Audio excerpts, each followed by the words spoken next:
Gjatë javëve të fundit, niveli i ujit në liçenin e Fierzës është ulur ndjeshëm, duke zbuluar nën sipërfaqe rronojat e Kukësit të Vjetër, qyteti që u përmbyt në fillim të viteve 70 pas ndërtimit të hidrocentralit më të madh në vend.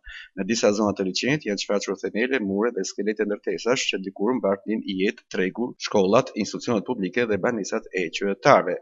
Pamje të rralla janë ato të dy simboleve të qendrës së dikurshme të qytetit të vjetër.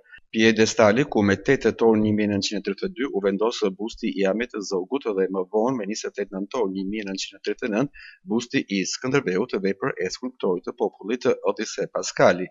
Sot ata duken si plagë të hapura në sipërfaqen e ujit, dëshmi të heshtura të një kohë që nuk kthehet më. Pjesa më e madhe e liçenit ngjan më shumë me një lumë të qetë e të thatë sesa me një bazen të akumuluar. Turbinat e centralës të Fierzës janë ndalur prej disa ditësh, ndërsa prurit në Lumendrin kanë rënë në nivelin më të ulët të viteve të fundit.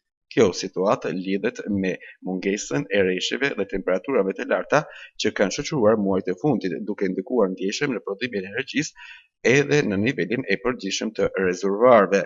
Herën e fundit që rrenohet e Kukësit të Vjetër dolën mbi sipërfaqe kanë qenë në mars të vitit 2022.